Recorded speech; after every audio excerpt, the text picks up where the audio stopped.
Well, hi, everybody. Welcome to ULT San Diego for the Aquarian Almanac Dialogues. This afternoon, the title of the presentation is The Descent of Manas and the Antaskarana Bridge. And our own Jonathan Colbert is going to give this one. To start off with, we will do the Bhagavad Gita. Before thou standest on the threshold of the path, before thou crossest the foremost gate, thou hast to merge the two into the one and sacrifice the personal to self impersonal, and thus destroy the path between the two. Antaskarana. Thou hast to be prepared to answer Dharma, the stern law, whose voice will ask thee at thy initial step. Hast thou complied with all the rules, O thou of lofty hopes? Hast thou attuned thy heart and mind to the great mind and heart of all mankind? For as the sacred river's roaring voice, whereby all nature sounds are echoed back, so must the heart of him who in the stream would enter thrill in response to every sigh and thought of all that lives and breathes. We give you now Mr. Jonathan Colbert.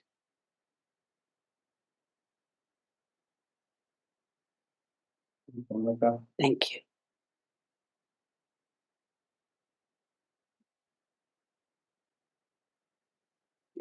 Well, welcome everyone. We got it together. So this topic is about manas, and it's about lower and higher manas. And in theosophy world, you hear about manas all the time. And with people who are new to theosophy, sometimes they come in here and they think these guys are into their heads because they're always talking about mind.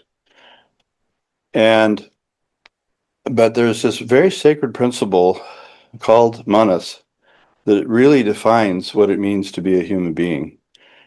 And sometimes we hear about manas in the same phrase as Atma Buddhi Manas, meaning the higher triad that really reincarnates. I wanted to show you this slide here for a minute.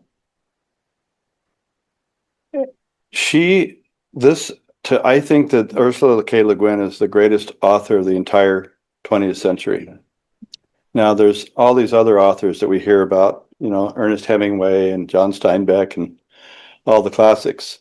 But I think this is the one that's going to be remembered for hundreds of years because of her imagination, because of her brilliance, because of her merging of Carl Jung and Plato, I would say, of what she understood about the spiritual path.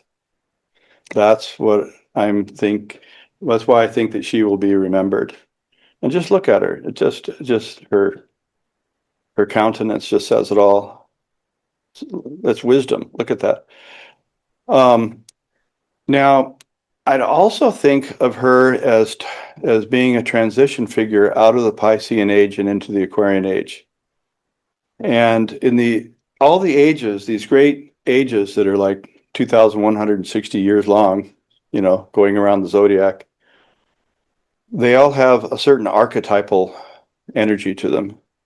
And one age is not better than the other. It's just that coming out of the age of Pisces, it was an age of faith and prayer and personal salvation, you could say.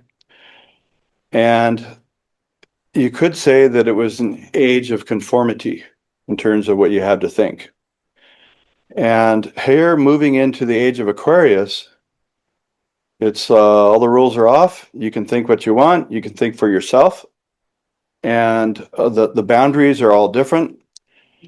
And but here she's talking about in one of her books, which is one of the books that was the part of the trilogy of the Wizard of Earthsea trilogy. This is the middle one, the Tombs of Atuan.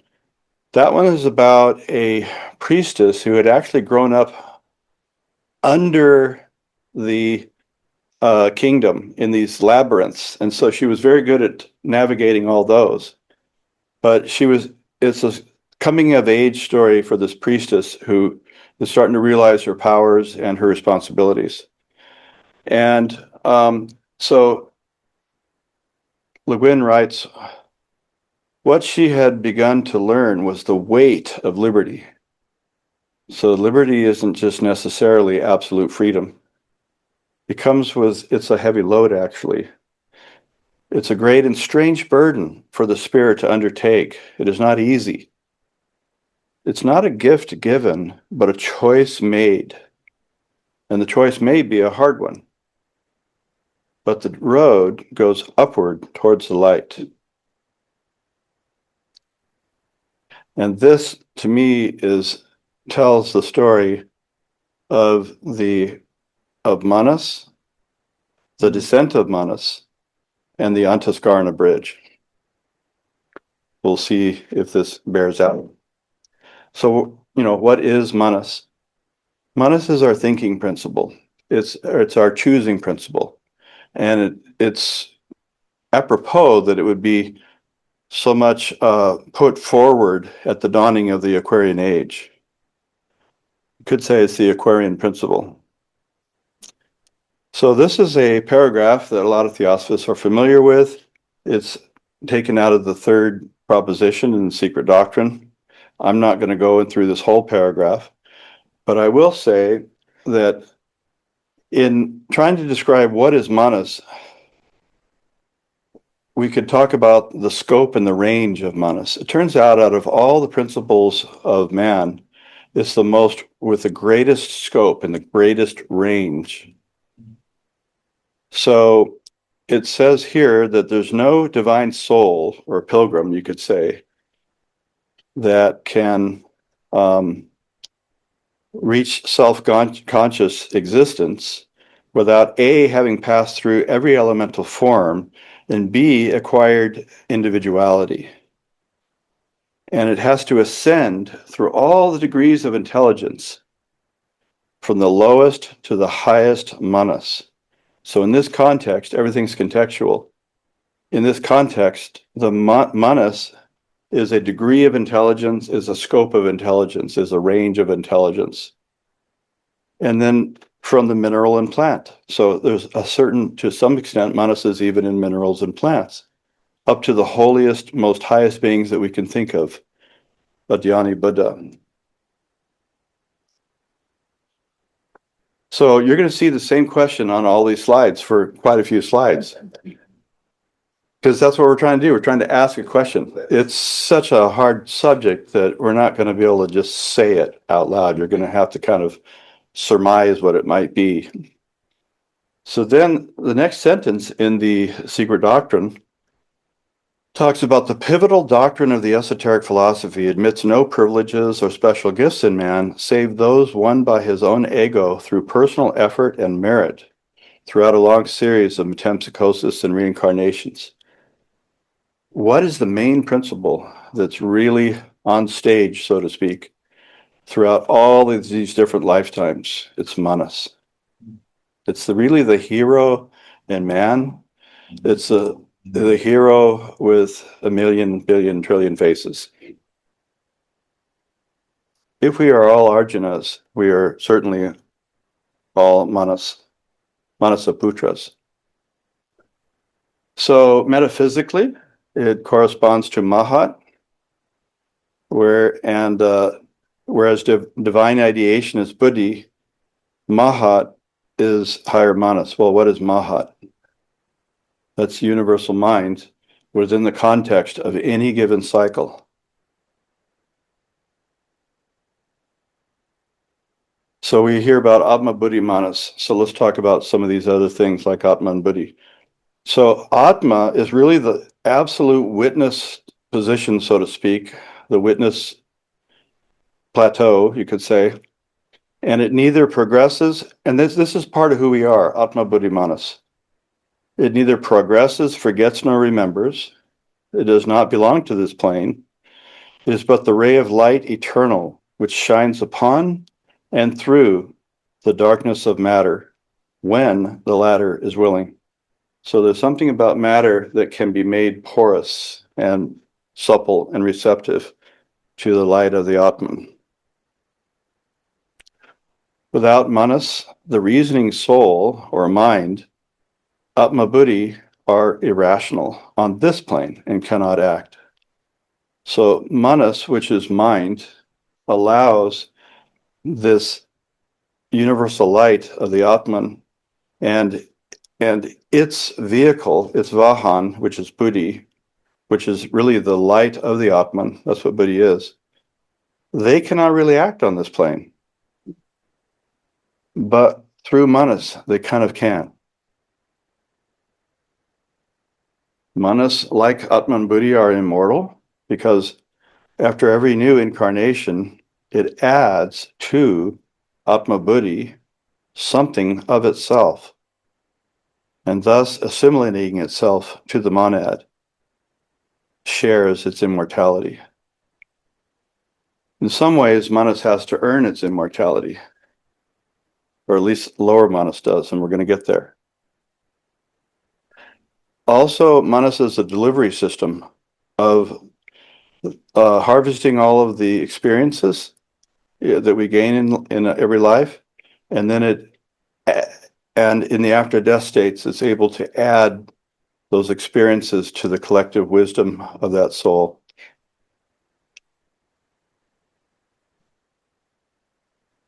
Buddhi becomes conscious by the accretions it gets from manas after every new incarnation and the death of man. Like, sometimes do we say, is Buddhi really conscious? It is through manas. Now, there are lower principles. You have Atma Buddhi Manas, that's the reincarnating ego.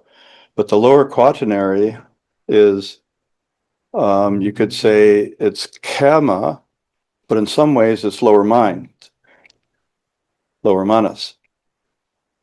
There's also prana, and the vehicle of prana, which is the astral, and then the vehicle, you could say, of the astral, which is the physical body. So what is the relationship of manas to these lower principles? Well, this is where we get into the title of our talk and our theme. The astral, through kama, desire, is ever drawing manas down into the sphere of material passions and desires. Note that it's not kama per se that pulls manas down. Sometimes kama gets a bad rap. That, oh, that's desire. But really, kama, like manas, has a wide scope, all the way from the sublime compassion of the universe, all the way down to personal appetites and desires, and everything in between. So, what is it that really pulls manas down? Is the astral, interestingly enough, has some kind of a magnetic pull through kama.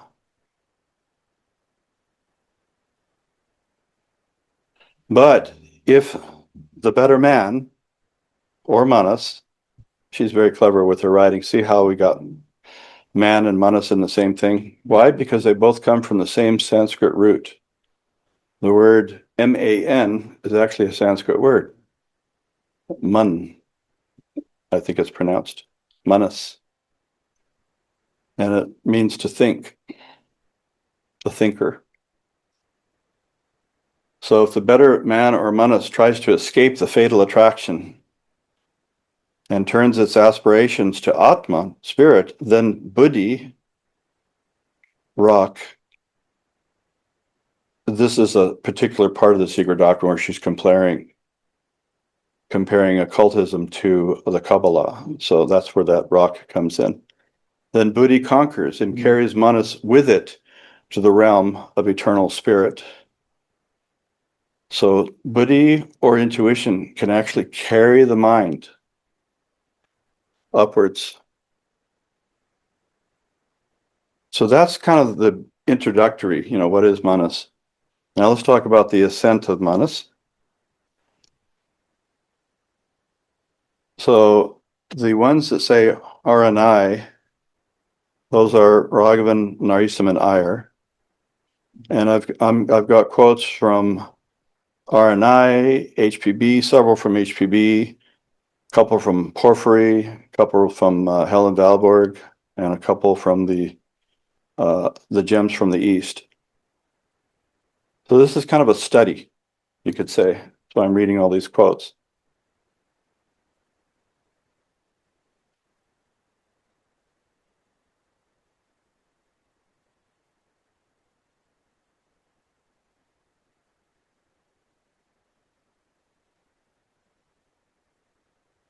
So we started to talk about the descent of manas, but before we talk about the descent, let's go back up to the abstract purity of what mind really is, so that in that context, the descent will have a richer meaning. The mind that is able to absorb divine wisdom is itself an inherently pure substance, which can reflect the light of spirit.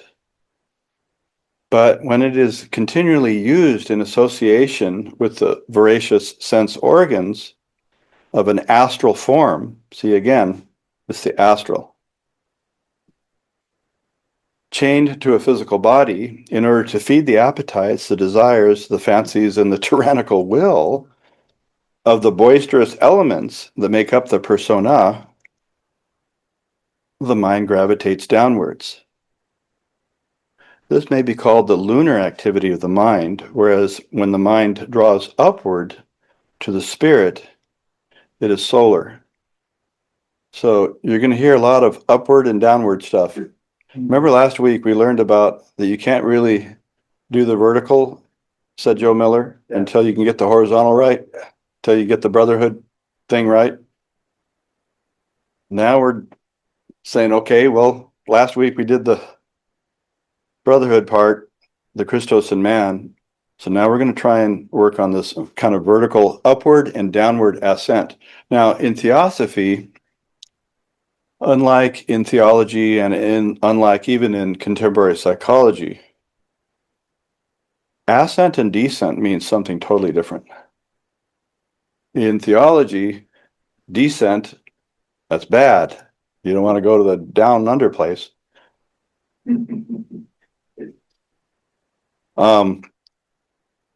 And ascent, that's good. You get to go upstairs, and that's a good thing. This is different because and also basically psychologically, the person descended into a bad place, you could say, right? This is different. This is including the idea of sacrifice. And sacrifice is the key to understanding ascent and descent. And it isn't just self-sacrifice, it is that, but it's self-sacrifice in a larger holistic context that the whole universe is sacrifice. That's kind of a big message of the Bhagavad Gita. And when we opened the bookstore, Monica read out that reading about the great sacrifice in the Secret Doctrine.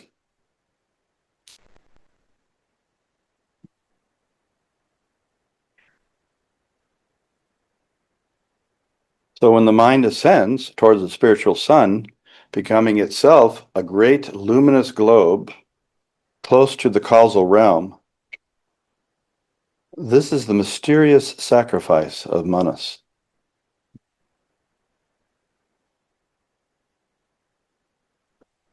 Now here's a quote from the Secret Doctrine Dialogues. HPB says, and everything is context with that whole, it's a dialogue and she's just freewheeling with some really good students. She says, that is what manas is. But as it falls lower and lower, it would be nothing but a material entity. Now, I don't mean material physically, but material de facto, nothing but a bundle of nothing. If it were not under the ray of this Atma Buddhi. So mind, manas, would become materialistic, you could say. I think that's what she's saying. But it's kind of under the protection and the ray of Atma Buddhi. But Atma Buddhi certainly does not follow the reincarnating ego. Simply, once it is reincarnated, they are again in the region of the universe in which there is Atma and Buddhi. Therefore, we say Atma and Buddhi exist in every man. So there's something about manas that can descend, whereas Atma and Buddhi, not so much. Apparently. I'm just learning. Because manas has come down one plane, so it's really the astral that's pulling the mind down. But how far does it go down? The next plane down is kama, but it's not kama's fault. But that's how many planes it is. Okay, it's on the plane of kama, but there's something that the mind knows about it, and this is where ethics and morals come in. Because manas has come down one plane, there is acute awareness and imperious intelligence in the fickle world of materiality. Oh, that's materialism, says the mind, even though it's kind of stuck in it. Hence, there is a solemn responsibility for all thoughts and sensory consciousness in a world of contrast, differentiation, and moral choice.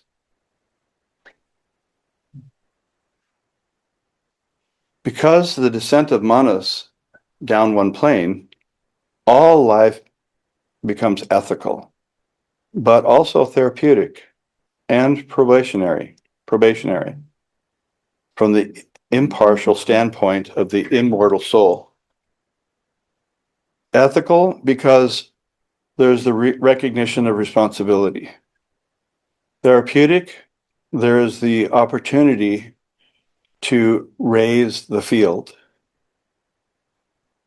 And probationary because one realizes that what one does now affects the future, and what was done in the past affects now. The immortal soul is kind of sifting through all this. But it couldn't do all this unless it had descended down as part of the sacrifice.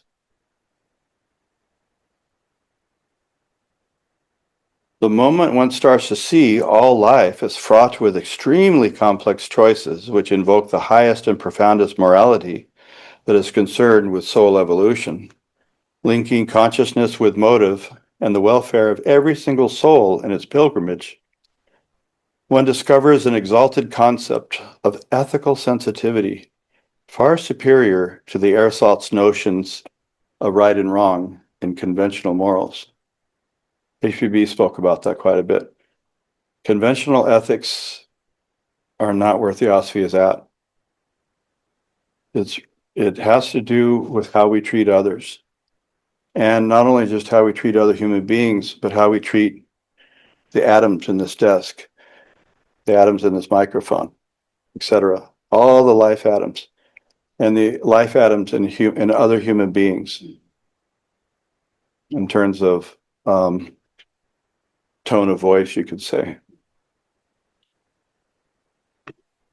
So the test of really being truly human is to see everything as involving ethical issues.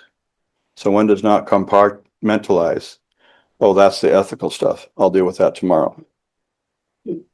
No, it's every minute, all the time, 24/7. So true morality involves the direction, either upward or downward, that is given to every single life atom. So we're either elevating life atoms or actually retarding their evolution, sending them backwards. It's enormous scope.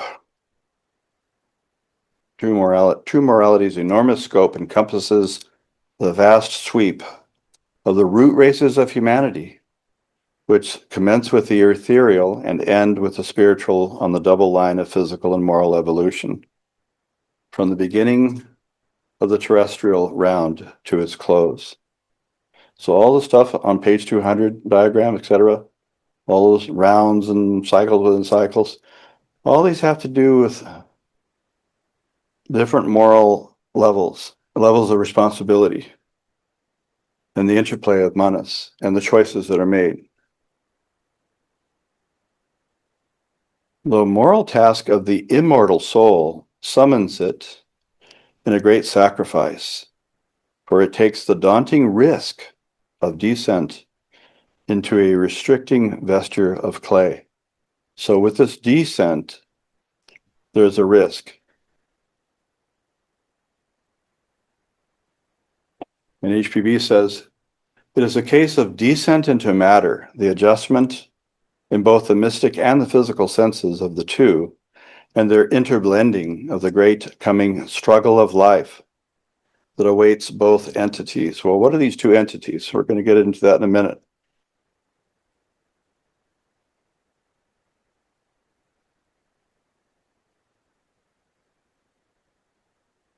You can take that in.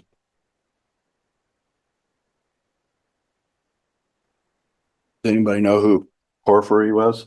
He was a Neoplatonist, and he was involved in editing the Enneads of Plotinus. So the way Porphyry looks at this whole thing in terms of this kind of moral choice and this moral turning around and going home again, he's saying we've kind of gone out into a foreign land, and then going home, you have to think differently. For we resemble those who enter into or depart from a foreign region, not only because we are banished from our intimate associates, but in consequence of dwelling in a foreign land, we are filled with crude passions and manners and legal institutes, and to all these a great propensity. Hence, he who wishes to return to his proper kindred and associates should not only with alacrity begin the journey, but in order that he may be properly received, should meditate how he may divest himself of everything of a foreign nature, which he has assumed, and should recall to his memory such things as he has forgotten, and without which he cannot be admitted by his kindred and his friends.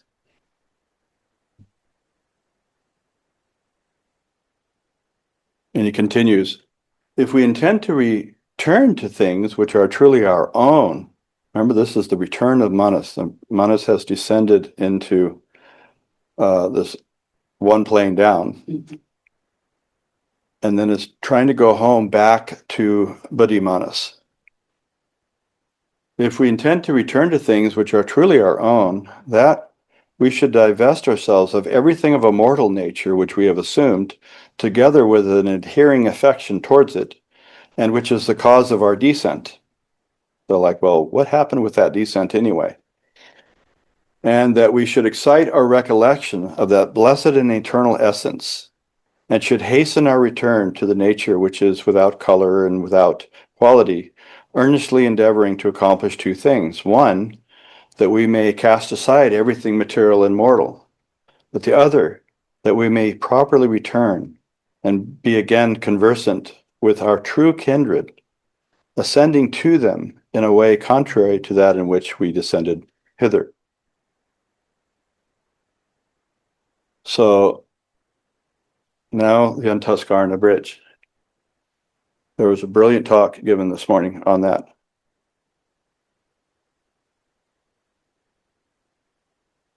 By Universal Theosophy. So what does HPB say of the Antaskarana? So if you flip open the glossary to A, under Antaskarana, she says it's the path or bridge between the higher and the lower manas, the divine ego, and the personal soul of man. So in this case, she's saying the higher manas is the divine ego, the divine sense of self, the divine continuity, and the personal soul of man. And we learned this morning that really a new Antaskarana is created every lifetime. But it's still a medium, nevertheless, in lifetime. And it serves as a medium of communication between the two and conveys from the lower to the higher ego all those personal impressions and thoughts of men which can, by their nature, be assimilated and stored by the undying entity and be thus made immortal with it. So we're going to try and learn more about this bridge. It's a psychological bridge, not a physical bridge. Here's something from Helen Valborg in an article called The Bridge, the symbolism of the bridge. It's the bridge that lies within man's nature is the Antaskarana, or Antar within Karana acting. It is the subtle inner instrument of man's being, which can be exercised in all circumstances of life to build a self-conscious link between higher and empirical worlds, between higher on the one hand and empirical worlds on the other, rendering every context sacred. Oh, so with this link, then everything becomes sacred. Man gathers his virtues at this bridge, drawn up, quote unquote, between two causes. I think that's a Bhagavad Gita allusion, I think, and prepares to, here comes the voice of the silence, what Monica just read, and prepares to sacrifice the personal to self-impersonal, and thus destroy the path between the two, Antaskarana. So it's kind of a temporary bridge. It's temporary in the way that each lifetime we build a new one, but there's the problem of destroying the bridge too early. Well, let's learn about that. But like the warrior who flees the enemy forces, he can only afford to destroy the bridge when he is safely within the stronghold. If we burn our bridges prematurely, we will have crossed to the other side only in a delusive sense, while our consciousness remains ever behind. There is no rung in the ladder of knowledge that can be skipped. So just like Mother Nature, everything moves in increments. There's no leaps. And remember this whole bridge has something to do with mind. It has something to do with the connection of the lower mind to the higher, and it's built out of the lower mind. And in some contexts, you could say that the lower mind is Antaskarana.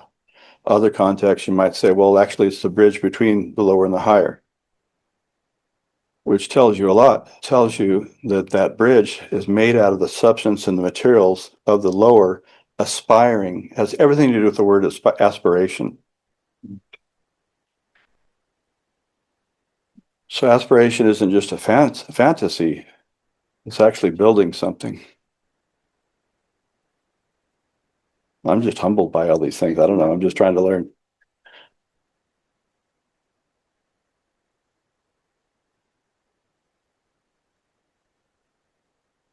So why would that be? Why can't you just leap straight up to the Atman?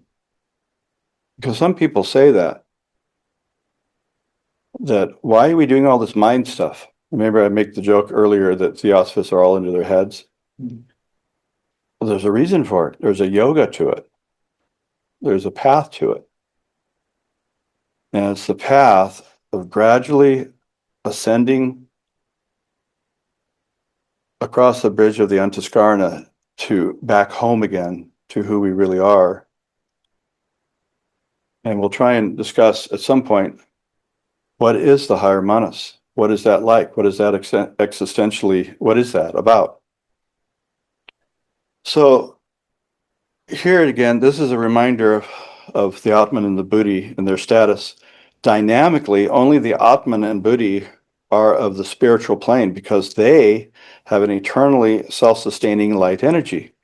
The Atman is in perpetual motion, and Buddhi is the diffused but indestructible light of the Atman. Atman and Buddhi do not typically incarnate in human beings. If they did, human beings would be gods. If they did. But before human beings can become gods, they must become heroes. That's the Manas, the hero with 1,000 faces. For them to become heroes, they must enter the thought sphere of Manas and elevate it towards higher altitudes. This is all the hard work. There's no easy thing in theosophy.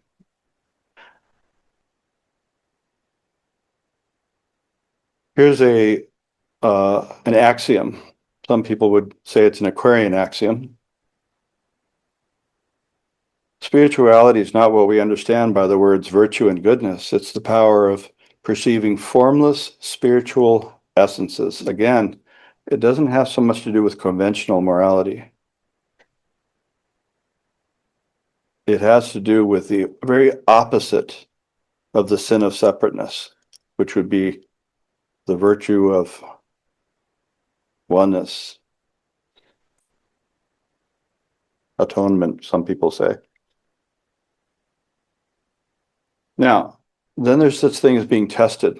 People without a sense of morality rooted in manas. So pay attention to that phrase, morality rooted in manas. Suppose that they are not being tested, or that they can get away with mental dishonesty and sanctimonious hypocrisy. So as long as I do my recycling and I drive my Prius and do all these things, I got this down. Not to beat up on those cars, but the idea of authentic morality rooted in manas. In other words, to do anything monastically really means to do something noetically. And again, we heard a really good presentation this morning from Universal Theosophy on the difference between the psychic and the noetic. But to do everything monastically, to think through everything that we do, and that makes everything have the effect and the aura, you could say, of the sacred. Now, speaking of rooted in manas, which again is thought and mind, here's this quote: rationality and reason in the best sense, not rationalizing and not over intellectuality, but rationality and reason in the best sense constantly look for universality and effortlessly practice the golden rule. This is real morality. Never expecting of another what one dare not expect of oneself. Always putting oneself to the test and eschewing all negative judgment of others.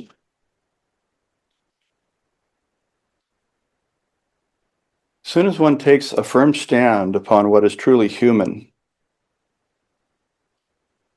which is really this manas principle, which is the ability to choose, and through deep thought and meditation cuts to the core of essential self-respect and inescapable responsibility to the whole of life, one can create a passage in that aspect of manas which is conjoined to the lower principles.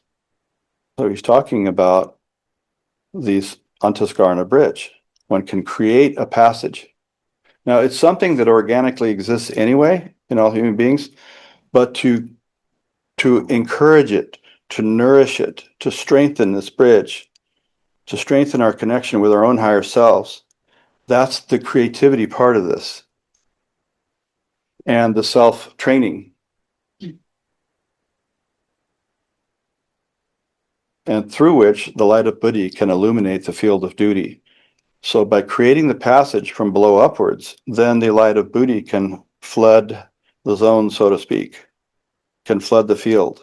The flight of intuition can light up everything that we do. Thus, Kurukshetra, the field of duty, the field of action, becomes Dharmakshetra, the field of duty. Or as Desiree would say, karma becomes dharma. Thus, Kurukshetra becomes Dharmakshetra. Those who freely benefit from this mental discipline are truly fortunate in their simplicity of stance. Without taking anything for granted, they cherish the profound privilege of contemplating and reaffirming the fundamental principles of spiritual life. When one becomes familiar with its cleansing effects, one will look forward to every encounter with the spiritual. Even in brief spells of leisure, one's mind will naturally turn to sacred themes. Now we're being given a hint about what higher manas is. Contemplating sacred themes. Isn't that what we do in theosophy? The whole thing is that. Talking about karma, talking about reincarnation, talking about the immortality of the soul, talking about the Antaskarana. This is the activity of the higher manas. And that's the bridge building that's going on in connecting with our higher nature.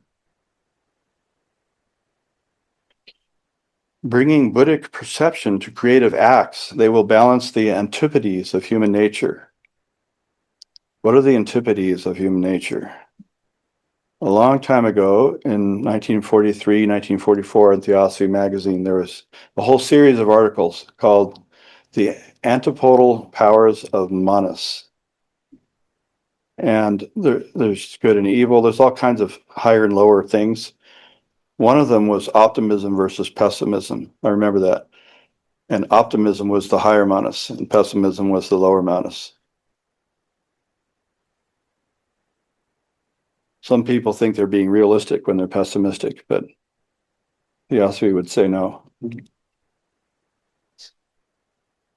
So this is a way of suffusing the most ordinary and simple tasks with the exhilarating fragments of veiled serenity.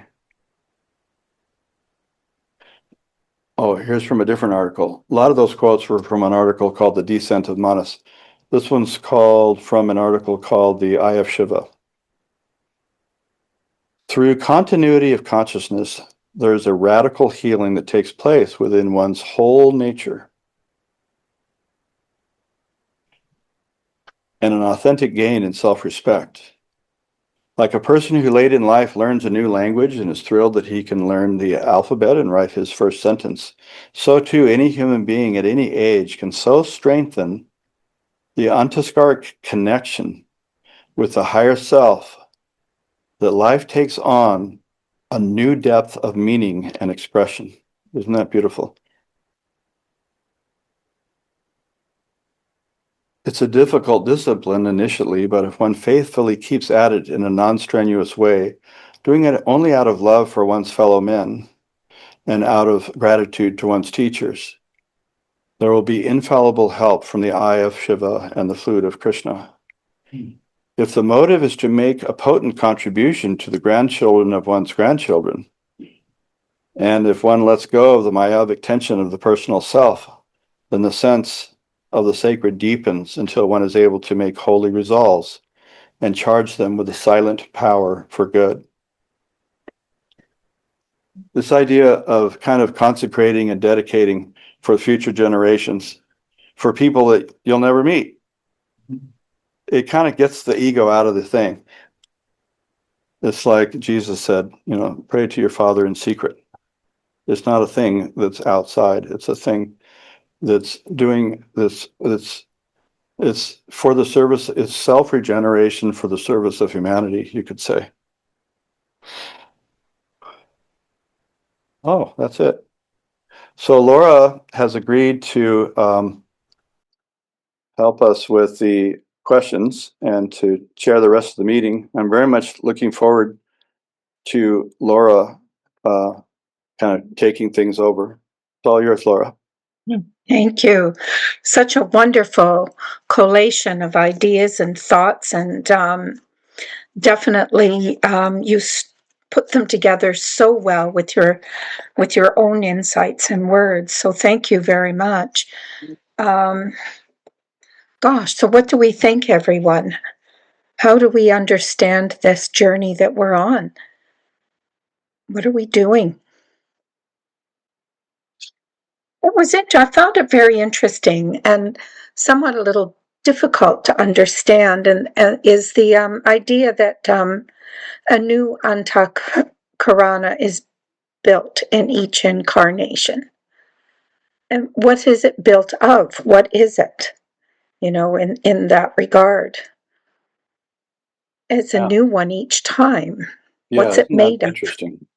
Mm-hmm. Yeah, Monica has got an answer, and Ken has an answer. So My first response to that was it must be built from the good and the habitual thinking and going to the higher self in each incarnation, which would have to be different circumstances. And it's like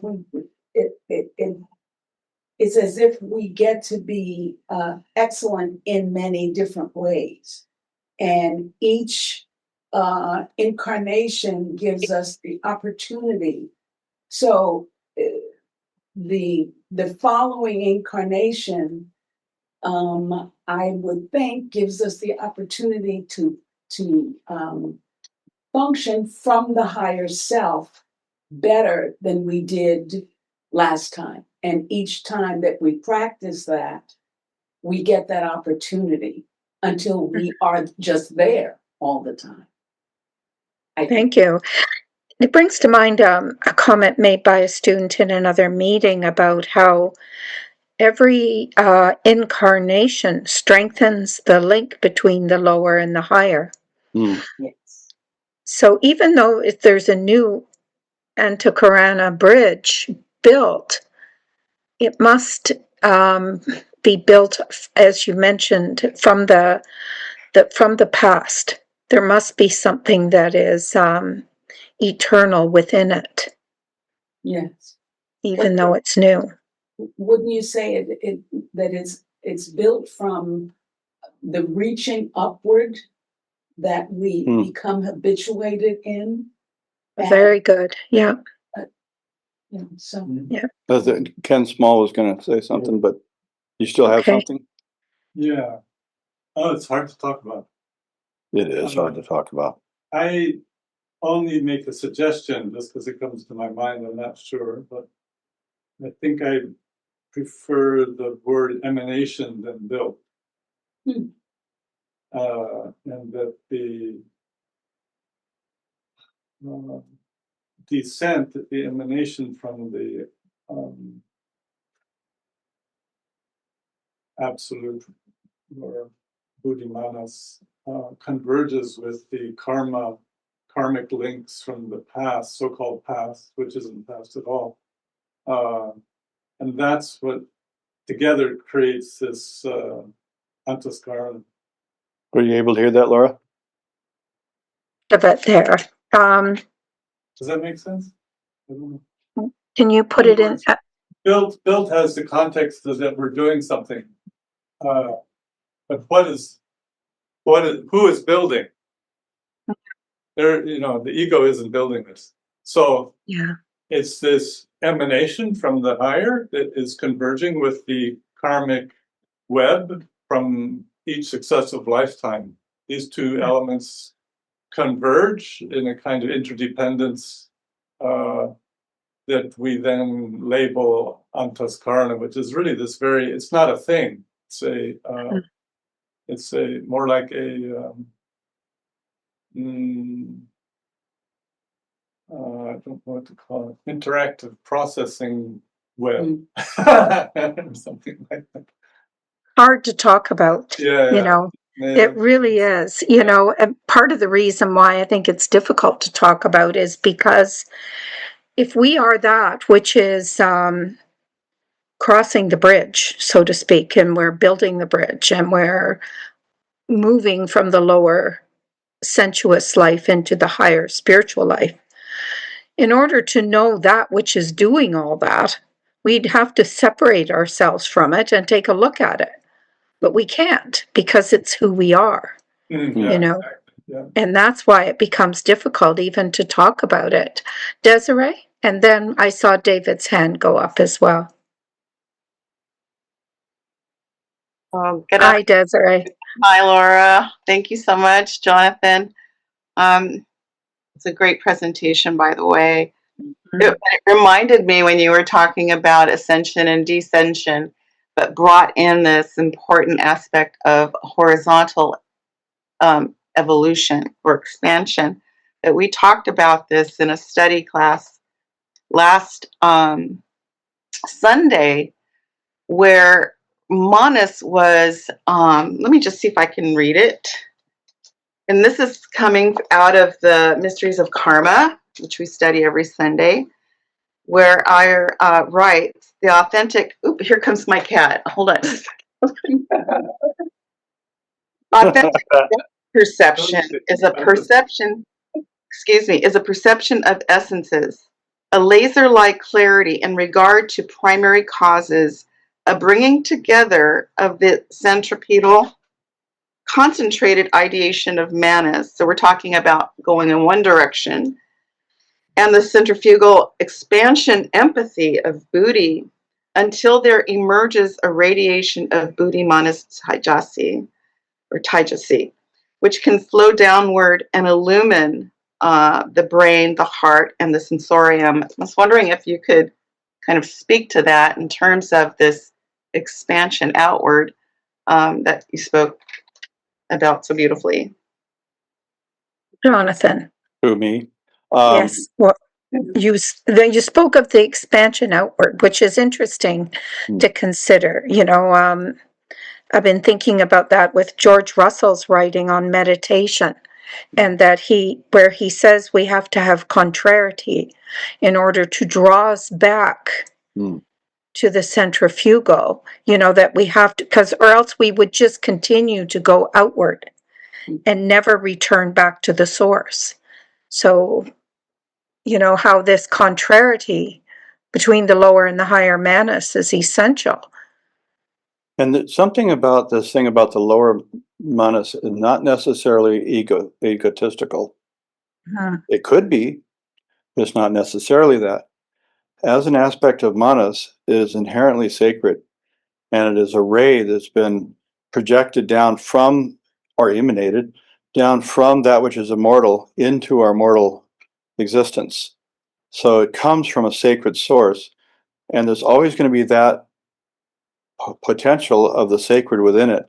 And that's the part that aspires upward. And because it's just going home. It's like birds flying back to where they came from, it's just natural. So so this kind of within, without, this breathing, it's like breathing really. And this vertical descent and then the vertical ascent. And even in the lower mind, there's still agency. Just because there's agency, that doesn't mean there's egotism. That's a whole thing, right?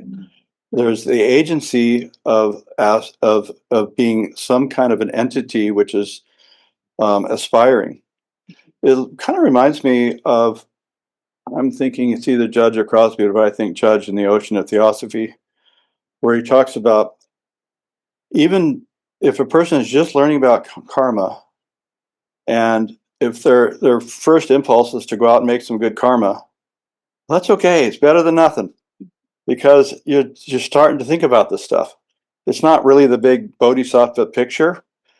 Bodhisattvas don't function like that, but it's something. So in other words, the lower mind is limited, but it still aspires towards the light, it would seem. Bring to mind something interesting about, getting the ego out of the way. If we do get the ego out of the way, then it would seem that our entering into matter, or our descent into matter, would actually be a form of sacrifice, not for our benefit, but for the benefit of all the other lives. Yes. That we can raise them up, So even then, it seems that we get beyond the karma, we get beyond the ego, we get beyond, what's in it for me, my own enlightenment, and so on. That it's not about that at all, I don't think. Yeah, and talking about just one last thing. this relationship between aspiration and then the centrifugal and the centripetal. Which one's which? Centrifugal is going in? Yes, going in. Yes, Yeah. and centripetal is going out. Yes. So it reminds me of that phrase that the masters have articulated. If you take one step in our direction, we'll take one step in yours. But you see how it's got to come from below, so to speak? Yeah. Mm-hmm. Because they can't be setting up like at a ski lift where you can, a ski lift, right? Yes. You got to do your own effort. So but then once you do that, then in this case, the light of Buddhi is released to light up light the path up, like light on the path. All right. Thank you. David, we hope that answers your question, Desiree, a little bit. Oh, actually, you've mentioned most of these things, but I've heard it said that the Antakarana is a bridge of light. It's made of light, and that we really build it through all the things we've mentioned. We built it through our aspirations, motivations, meditation, the power of vow. All these things go into building the bridge. And then I guess at some point soul memory opens up too to maybe becomes the mortar in a way of the bridge. Yeah. It's interesting in the talks this afternoon at Universal Theosophy, it talked about that light in the with the word attitude. And Attitude. so attitude, which I think is really important in that it's not so much what we are doing on the physical plane, what kind of job we're doing, what kind of work we're doing. What is really important is, are we shining the light of the higher through that work? Do we have the right attitude, that comes to mind, so that maybe that is part of that bridge as well, as is getting your own personality out of the way, so that that light of the higher can shine through whatever it is we're doing on this plane. Did you want to speak to that before we move on? No. Both of you had said beautiful comments. Thank you. Judy. Yes, thank you for a very clarifying talk, Jonathan.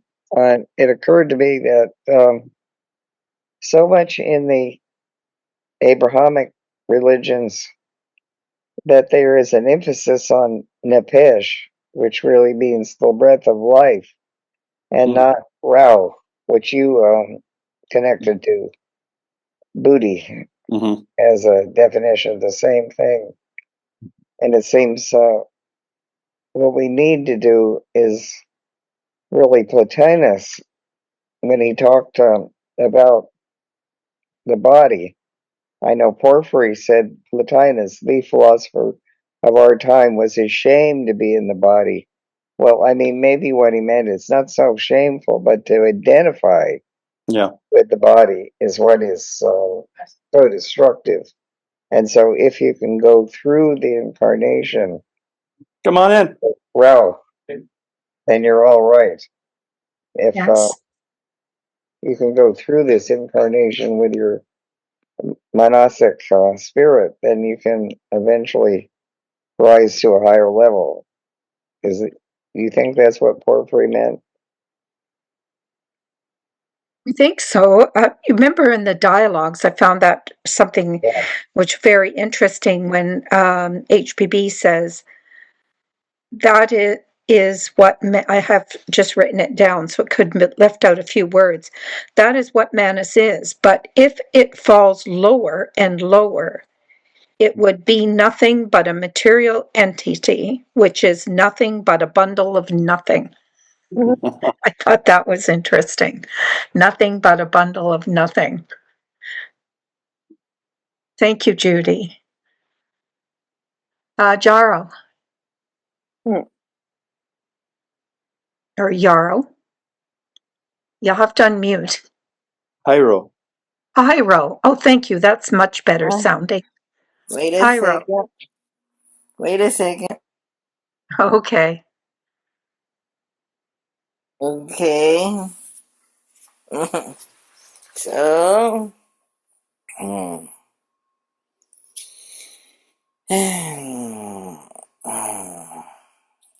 My question is,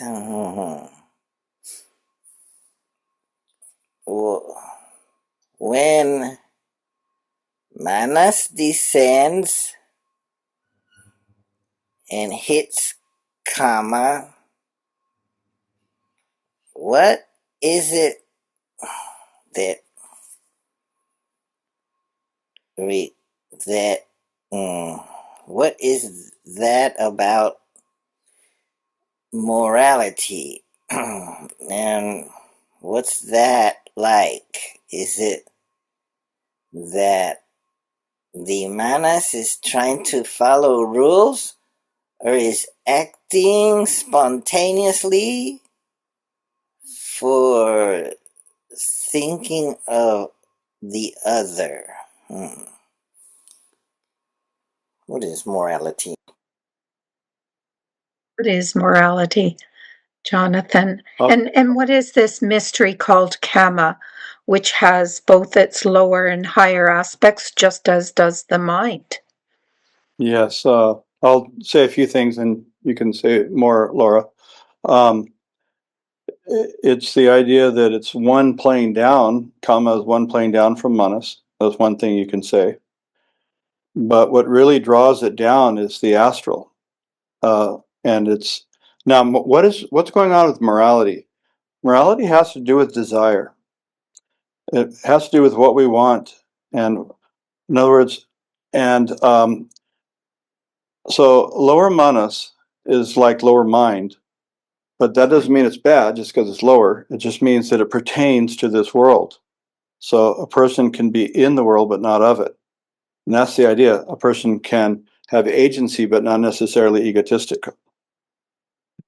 So morality, the mind has kind of some kind of distance from kama because it's not the same thing. And in some ways, it's like going into another country, and like maybe like de Tocqueville, who came to the American situation and saw things that the Americans couldn't really see because he was an outsider. That's the way Manas can come into kama. And as Laura said, kama has the whole range.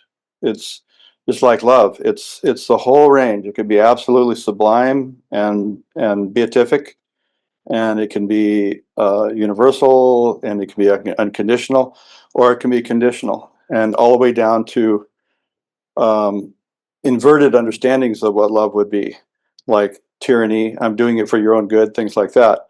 All kinds of warped things. So everything in between is what love and kama really are. And so, but nevertheless, that there's some aspect in which kama in our nature is one stage below manas. It's not inferior to manas. Below is not like that. But in terms of refinement and the level of immortality that manas brings to the equation, and continuity, that's what makes manas different, and that eternal heroic pilgrim within each human being. So, but the moral is and it also has to do, it's kind of like I just now said that the moral has to do with kama and desire, but it also has to do with how we identify, right? Yes. That was brought out in the talks this morning at Universal Theosophy. How do we identify? What is our circle of identification? So if you merge those two together, that's where you get morality. Like, what are my desires? What do I want?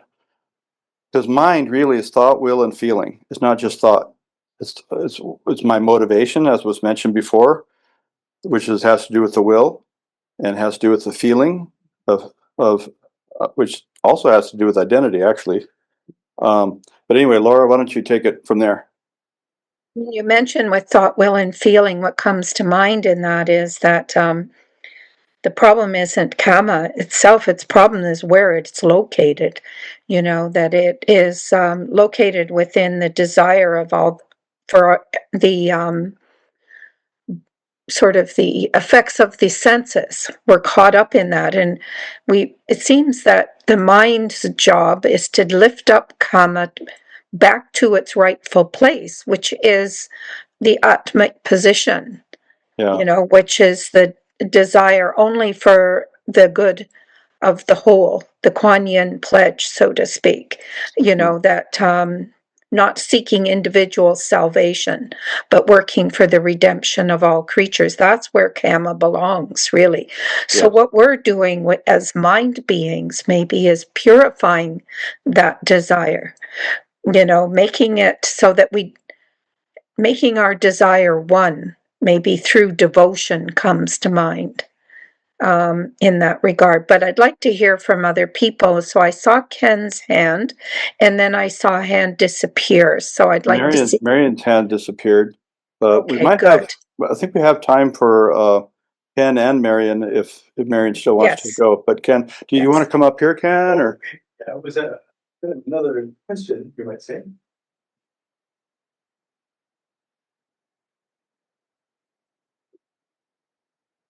thanks again, Jonathan and Laura, for this wonderful afternoon here.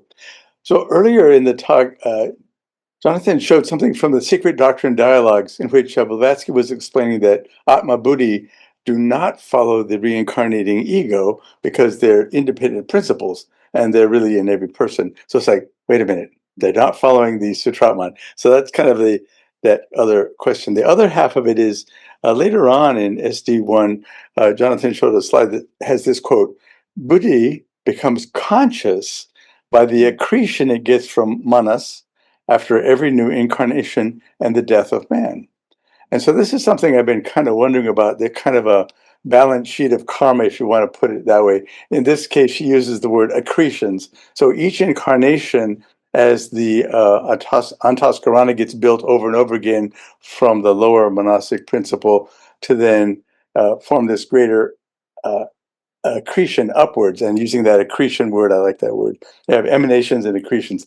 So then the Buddhi becomes more and more conscious. And I'm wondering, going back to the page 200 slide, where we have the descent / involution from spirit to the matter, and then we have this evolution or ascent of the monastic principle of the Buddhi Manas Atman principle, the Sutratman, then it's able to become more spiritual. But here she's adding the word bringing consciousness to Buddhi. And so that's kind of my question. Is Buddhi in and of itself a principle that's sort of independent of consciousness? But then in this monadic journey of the eternal pilgrim, we can then form this monad, if you will, that allows the Buddhi to become conscious as we go in our ascent or our evolution based on each incarnation's monastic activities, the self-devised and self-induced efforts. So that's kind of the question. Laura, why don't you see what you Did Jonathan want to take that? Is he? No. Laura, well, one of the you can do with that, and then take Marion's question after that if you want. Yes. Well, one of the thoughts that comes to mind, because it's a big question in that regard, but it just seems that the Buddhi principle is latent on this plane right now, and we haven't even fully awakened the mind yet. But we're in the process of doing that, and who the we is that is waking up the Buddhi Manas, through the example that we have of the great teachers, because we couldn't do it without their help, any more than a child can learn how to play a musical instrument if he's not introduced to the instrument and if he doesn't have a teacher that already knows how to play it. It's, there seems to be this chain of beings that are more aware than us and beings who are less aware. and we're kind of a link in that chain as well. So when we look at the diagram on page 200, we can see that in this descent into matter and then the ascent again, how much we depend on each other. Mm-hmm. Yeah, Yes, in that yes. regard. Yeah, But thank you, Laura. Okay, let's move to Marion. Okay, very good. Thank you. Thank you very much. Oh, I was just going to say I can pass because I know we're late. It's okay. Oh, darn. I always want to hear what everyone has to say. Oh, it's okay. So, Thank you. okay. Well, we'll say good night. Oh, Desiree? Well, just one last parting thought. When we speak about destroying the Antaskarana, are we in fact simply becoming the path itself? I think so. In other words, it's not you don't blow up the bridge. The lower self merges up into the higher self and it all becomes one self, which is the way it was in the first place. Yes. It goes back to what you mentioned about to be in the world, but not of it. Yes. So in other words, we come to realize that there's nothing from this Mayavic plane that we are looking for. There's nothing there anymore. All we are doing is shining the light of the higher through the lower for the benefit of all that lives. And so maybe that's what is meant by destroying that bridge. And remember also it says it in the voice where it says, don't let the lower soil the higher. So, I think that might have something to do with that as well. But when we say destroy the bridge, we're kind of thinking, well, how is the light going to get to the other shore? Oh, but it could be like a moat with a castle. And Yes. that one quote from Helen Valborg was talking about you can't destroy the bridge until you're safely inside the stronghold. But why not? Couldn't you put the drawbridge back down again and go back out? That's right. And pull it That's back right. up as needed, Yes. and as for whatever duty compelled at the time. Yes. Thank you. Thank you. Wonderful talk, Jonathan. Thank Thank you. Yeah. Thank you for doing this. Next Yeah, it week was a lot of fun. Next week we have the Earth in honor of Earth Day. Oh yes, that's right. And we have a person who's very good at making analogies and correspondences. Oh, don't tell anybody it's Ken Campos. So Okay. All right. Good night, everyone. Good night. Thank you very much. Thank you. Thank you. Take care. Thank you. Night. Good night. Oh, I wanted to do something. I was going to, anyway.